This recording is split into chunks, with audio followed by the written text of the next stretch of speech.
Today, President Biden was announcing that $800 million military assistance package to Ukraine, promising, quote, to give Ukraine the arms to fight and defend themselves through all the difficult days ahead. And the new aid will consist of small arms equipment, including machine guns, shotguns, grenade launchers, as well as 20 million rounds of ammunition, artillery, and mortar. For more on this, joining us now is ABC News contributor and former commander of the U.S. Army Forces Command, General Robert Abrams. General, good to see you. As I just mentioned, and as you know, Ukraine will be receiving aid of $800 million in military equipment now. What stood out to you within this aid package where you sat back and thought, as a military commander, that was a good move? Well, good afternoon. This is significant for a couple of reasons. And first and foremost, everyone has to remember this war's been raging on for 21 days across multiple fronts. And the Ukrainian government has done a great job enlisting as many people, volunteers, into their force. But there's been a huge consumption of arms and ammunition.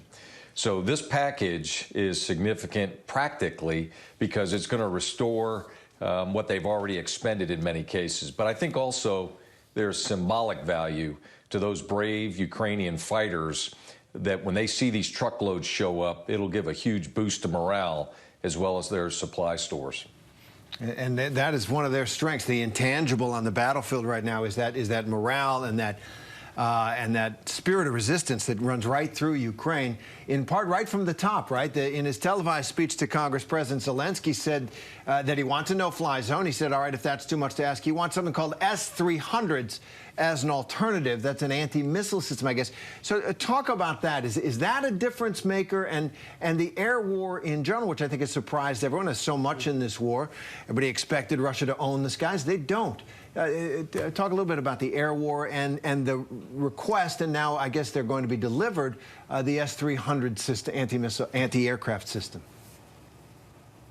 So that S-300 is a very capable high-altitude ballistic missile and anti-aircraft system. So the significance, I don't know the exact numbers, but Ukraine has expended a significant number of high-altitude air defense missiles, both at incoming ballistic missiles and at Russian aircraft, and has kept them at bay, particularly the aircraft. So bringing in more S-300s will enable Ukraine to stiffen up their air defenses, keep those Russian aircraft out of Ukrainian airspace and attacking those civilian targets, as many people, to include you, have reported, many times, and we've seen the images again today. So these S-300s are significant and will have a significant benefit to the defense of the Ukrainian people.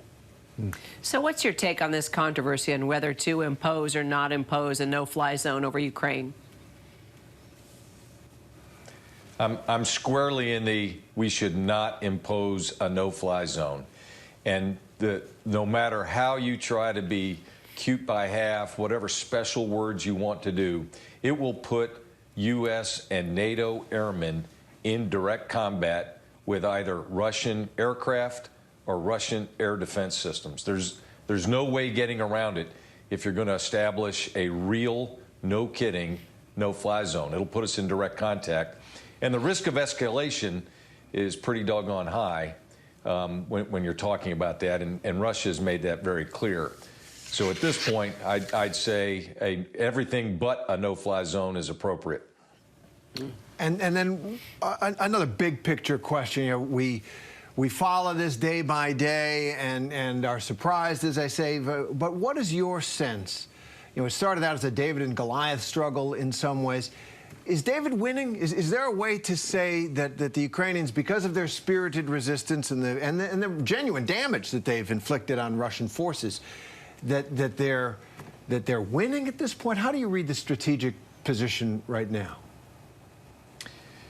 Well, oftentimes, or people sometimes confuse how much territory has been, occupied, or how much force that they have remaining as a measure of winning. And that's, at the strategic level, that's not how we measure winning. We measure winning by achieving your objectives or partially achieving your objectives. And I think if you look at this objectively and stand back, you can't help but say that the Ukrainians are winning. They've kept Russia out of the 10 major towns. They have inflicted significant casualties on the Russian forces, who are much bigger, right? As you said, they are the Goliath. And David is emboldened. David is gaining confidence every single day. And every day that goes by is another bad note for Russia. So I think in this case, you know, we're only 21 days into it. As hard as that sounds, we're only 21 days into it. Let's see where we are at 45 or 60 days. But for now, I'd say the advantage is with the Ukrainian and the Ukrainian people. And Biden has spoken several times today, as you know, whether it's about providing more aid, more humanitarian support. But for the first time, we finally heard this. General, take a listen. Oh, I think he is a war criminal. Will you be meeting with him? So Terry and I have been on this discussion for weeks now. Is Vladimir Putin a war criminal? As we watch what he does day in and day out, and even listening to how he tries to justify his actions, we know there are numerous investigations going forward into investigation of war crimes. Mike McCall, congressman from Texas, told me today they have found plenty of evidence. Now, for the first time, we are actually hearing the president call Putin a war criminal. Your reaction, will that only fire Putin up? Make him more angry, cause him to behave, I don't know if he could behave any worse than he already is, but your reaction? I don't think this will impact Vladimir Putin one small bit. He has made up his mind. He made up his mind several months ago on how he was going to proceed and how he was going to prosecute this war. And we ought to be clear, this is a war. This is not a special operation. And the Russians have a way of war, and that includes destroying civilian infrastructure. It includes targeting civilians. They have a track record of doing this in other countries. They've done it in Chechnya. They've done it in Georgia. They have supported the Syrians as they've done to their own Syrian people. So this is right in line with Russia's way of war.